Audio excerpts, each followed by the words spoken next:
اعوذ باللہ من الشیطان اللعین الرجیم بسم اللہ الرحمن الرحیم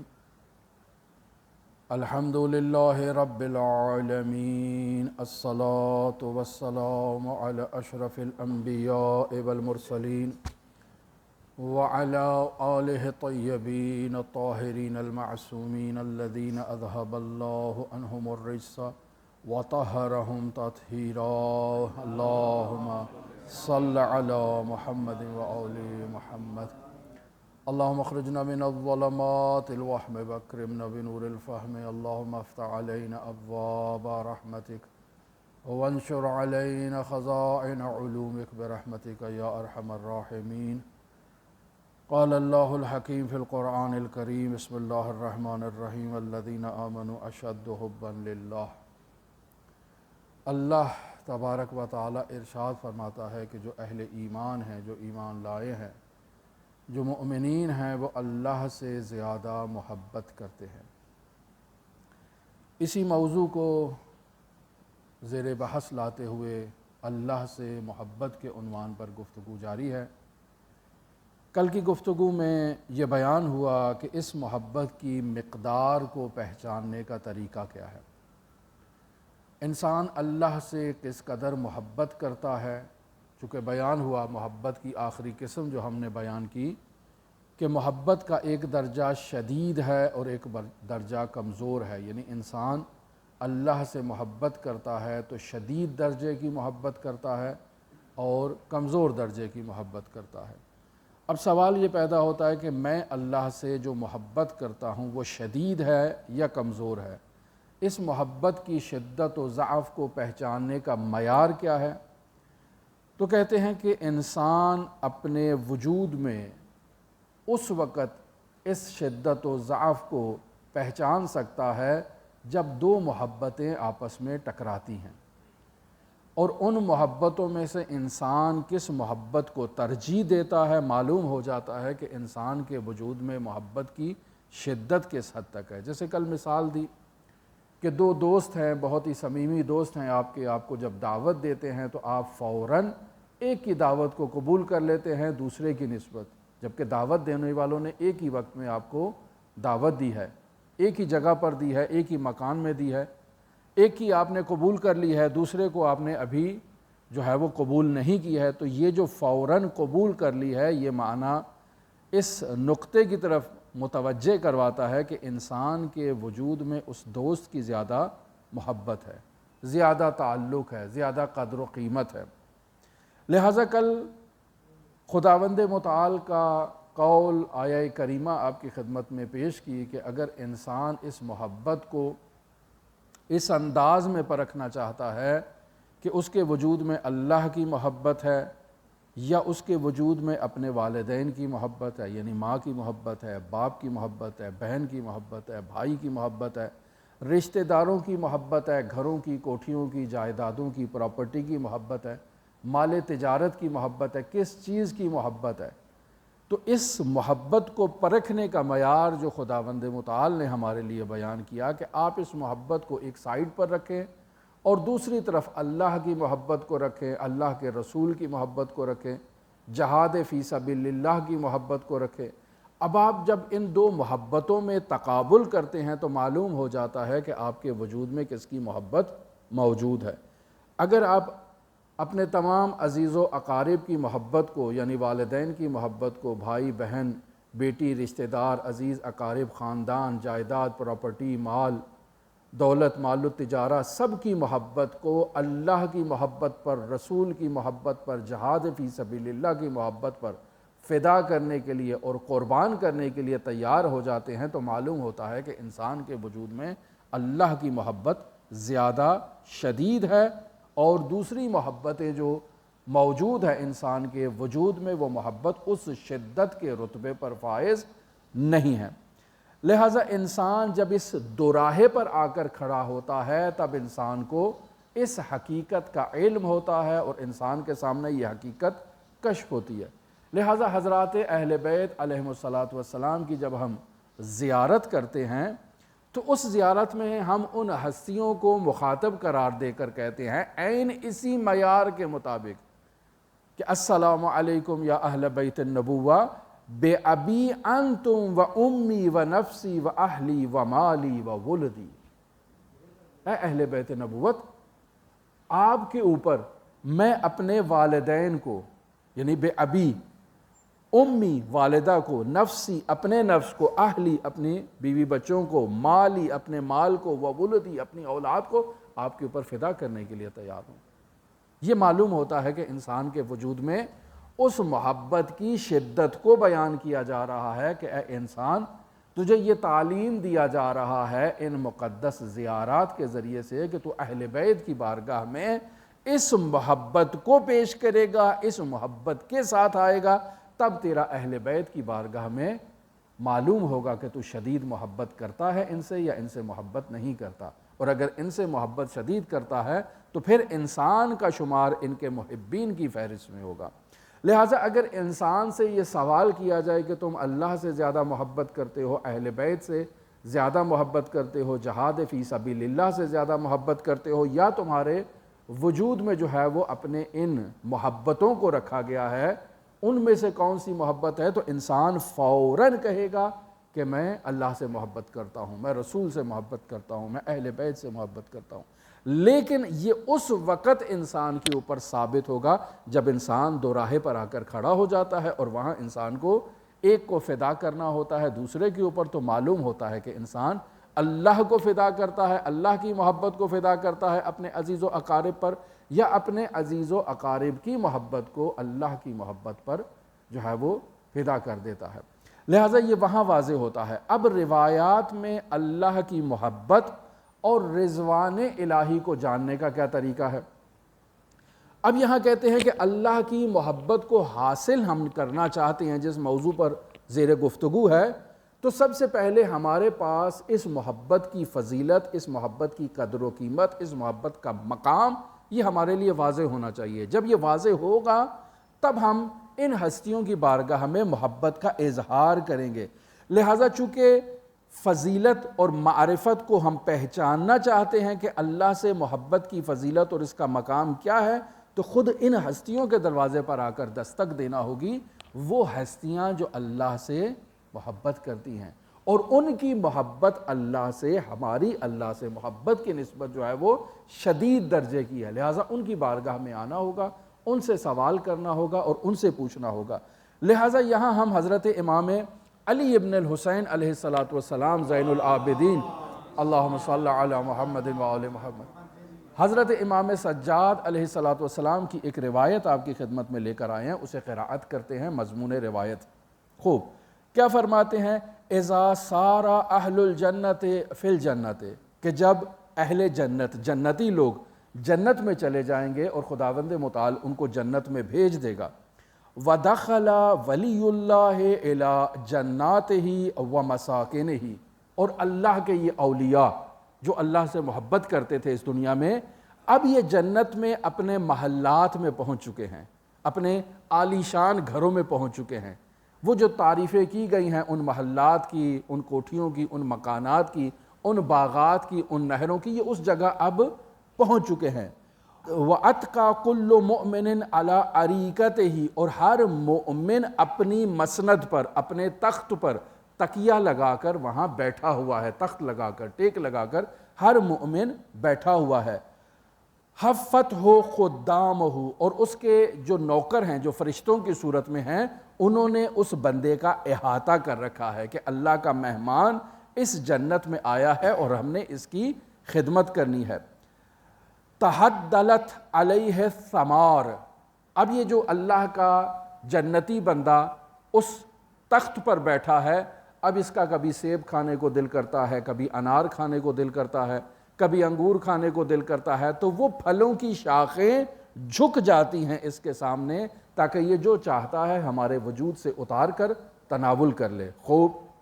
وَتَفَجَّرَتْ حَوْلَهُ الْعُيُونَ، اور اس کے اطراف میں چشمے جاری ہیں، نہریں جاری ہیں کہ جن سے یہ فیضیاب ہو سکتا ہے، اور فیضیاب ہو رہا ہے۔ ضروری نہیں کہ انسان ان چشموں سے پانی پیے، دودھ پیے یا کوئی سبیل استعمال کرے، خود ان چشموں کا بہنا، ان کی وہ دل نشین آواز خود انسان کے لیے سرور کا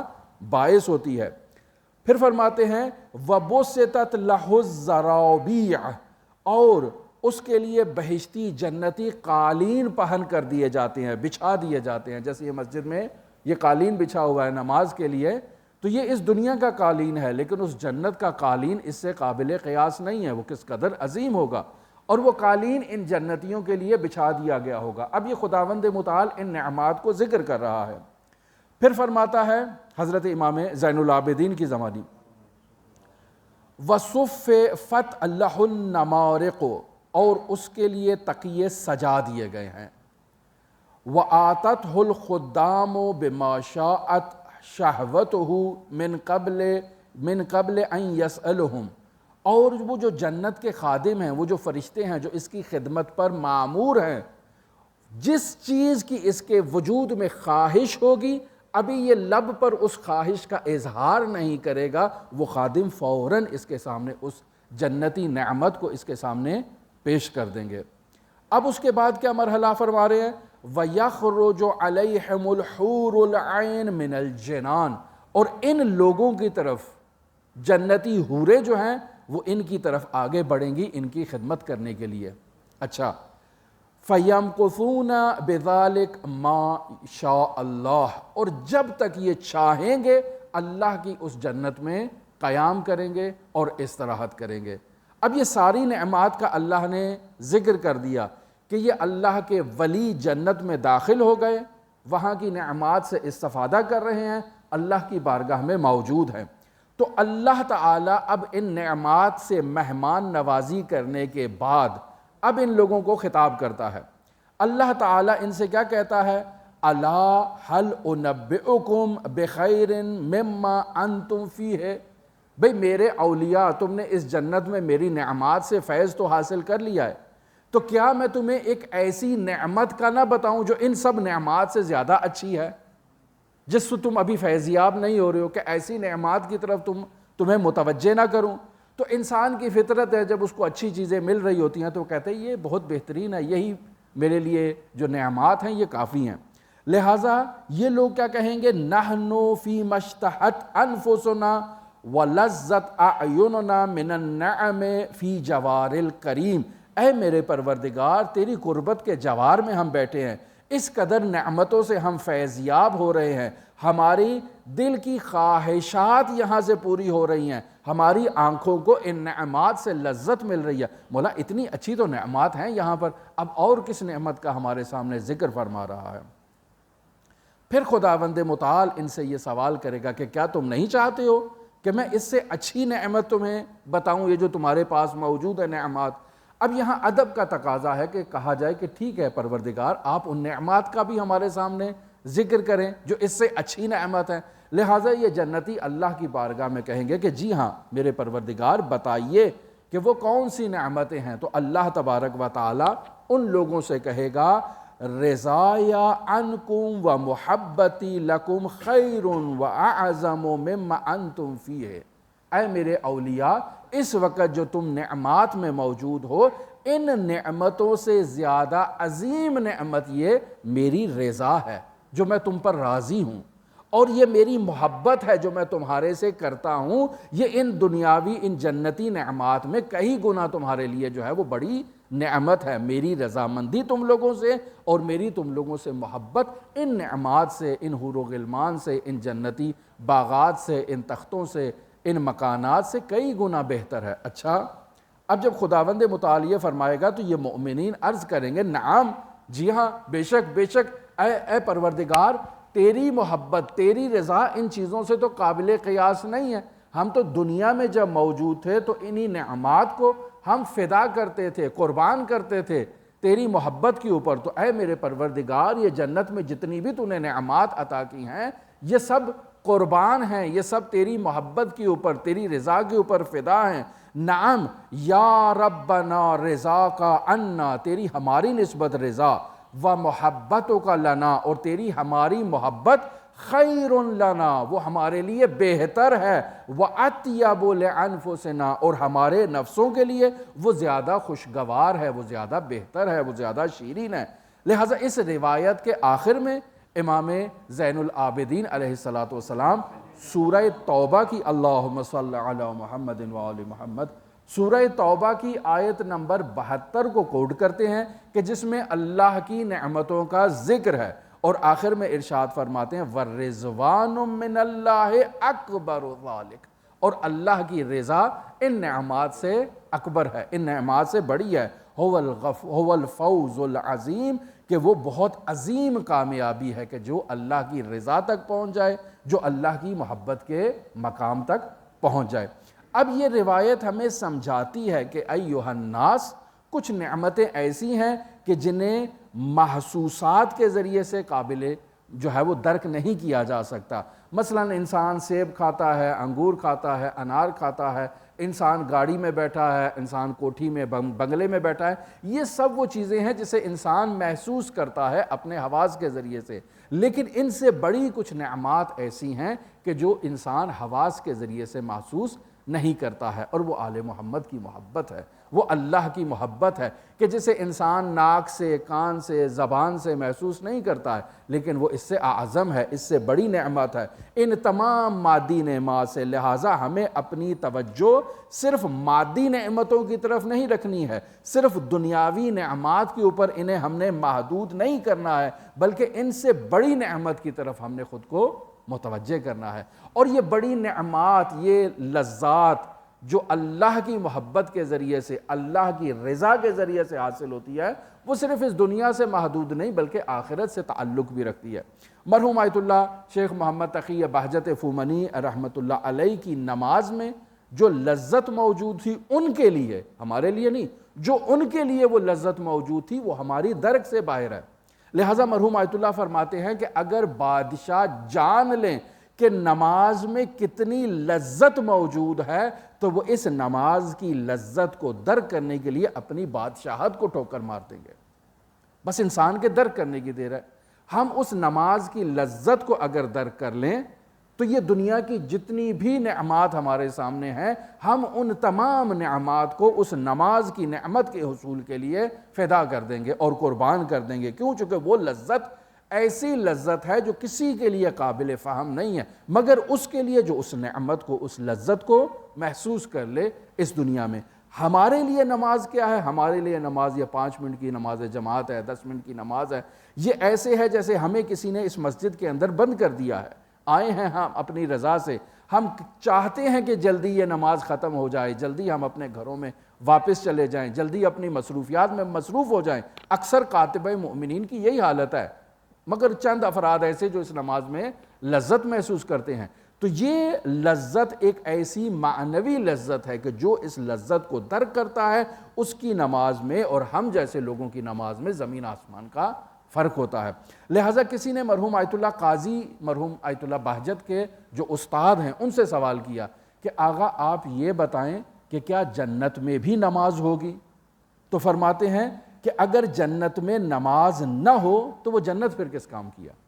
کہ انسان کو وہ لذت جو اس نماز میں حاصل ہو رہی ہے وہ اس لذت کو ترک کرے اور وہاں جا کر باغات کو دیکھے، وہاں جا کر حوروں کو دیکھے، وہاں جا کے اسمار کو دیکھے، وہاں جا کے انہار کو دیکھے، اس عظیم لذت کو چھوڑ کر۔ لہٰذا اس لذت کا وہاں پر ہونا جو اعظم لذت ہے وہی امام زین العابدین علیہ السلام کی روایت کے اندر جو بیان ہوا کہ خداوند متعال جب انہیں یہ تمام نعمتیں عطا کرے گا تو ان سے کہے گا کہ کیا اس سے بڑی نعمت تمہیں بتاؤں؟ وہ نعمت میری رضا ہے، وہ میری محبت ہے۔ لہٰذا انسان اللہ کی رضا کی طرف وہاں متوجہ ہوگا، لہٰذا اللہ کی محبت کی طرف متوجہ ہوگا جو وہاں اللہ کے ذکر سے، اللہ کی یاد سے، اللہ کی محفل میں بیٹھنے سے انسان کو حاصل ہوگی۔ کہ جیسے ہم اہل بیت کے حوالے سے پہلے احادیث میں بیان کر چکے حداث الحسین کی، کہ وہ کہیں گے کہ ہم حسین ابن علی کی محفل کو چھوڑ کر ان جنتی نعمات کی طرف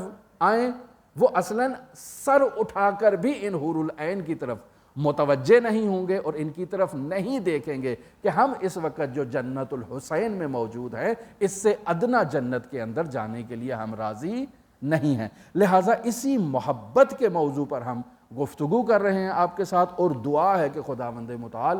ہمارے دلوں کو اس محبت سے نورانی کرے، خداوند متعال ہمیں ایسی محبت کا طالب بنائے کہ ہم اللہ کی بارگاہ سے یہ جہاں اپنی دنیاوی نعمات کا تقاضا کرتے ہیں، وہاں اللہ کی بارگاہ سے خود اللہ کی معرفت، اللہ کی محبت کا تقاضا کریں، امام زمان کی معرفت، امام زمان کی محبت کا تقاضا کریں، چونکہ امام زمان کی محبت کی لذت جو ہے وہ دنیا کی کسی لذت سے قابل قیاس نہیں ہے۔ لہٰذا یہ ہم حضرت سے محبت نہیں کرتے، اسی وجہ سے تو حضرت سے دور ہیں، اور ہمارے تمام جو روزمرہ کے اعمال اور کردار ہیں ان میں امام زمان اجل اللہ تعالیٰ فرجہ شریف کی جو موجودگی ہے وہ دکھائی نہیں دیتی ہے، کیونکہ ہم دوسری لذتوں میں خود کو مگن کر چکے ہیں۔ لہٰذا اللہ کی بارگاہ میں یہ دعا ہے کہ خالق متعال ہمارے قلوب کو امام زمان کی محبت سے نورانی فرما۔ پروردگار ہم سب پر اپنی رحمتیں برکتیں نازل فرما، آفات و بلیات سے ہم سب کی حفاظت فرما، جو مومنین بیمار ہیں ان کو شفا عطا فرما، جو بے روزگار ہیں ان کو روزگار عطا فرما، جو مقروض ہیں ان کو قرضوں کو خزانہ غیب سے عطا فرما، جو بے گناہ اسیر ہیں ان کو رہائی عطا فرما، جو امتحانات دے رہے ہیں پروردگار ان جوانوں کو امتحانات میں کامیابی عطا فرما، پروردگار جو پریشان حال ہیں ان کی پریشانی کا خاتمہ فرما، پروردگار ان درسوں کا جو اہتمام کیا گیا ہے بانی کی جانب سے ان کو قبول و مقبول فرما، پروردگار اس مسجد کے ساتھ جو تعاون کرتے ہیں دام درہم قدم سخن، پروردگار ان کے تعاون کو اپنی بارگاہ میں قبول و مقبول فرما، پروردگار ہم سب کو معارف اہل بیت سیکھنے اور ان پر عمل کرنے کی توفیق عطا فرما، پروردگار جو مؤمنین اس دنیا سے رخصت ہو چکے ہمارے عزیز و اقارب اس مسجد میں نماز پڑھنے والے نمازی، پروردگار ان سب کو جوار رحمت میں جگہ عطا فرما، پروردگار ہم سب کی سب سے بڑی دعا امام زمان کے ظہور میں تعجیل فرما، ہمیں امام زمان کے رخ انور کی زیارت عطا فرما، امام زمان کے اصحاب و آوان و انصار کی فہرست میں شمار فرما، امام زمان کے قدموں میں جام شہادت عطا فرما۔ اللہم صلی علی محمد و آل محمد وعجل فرج قائم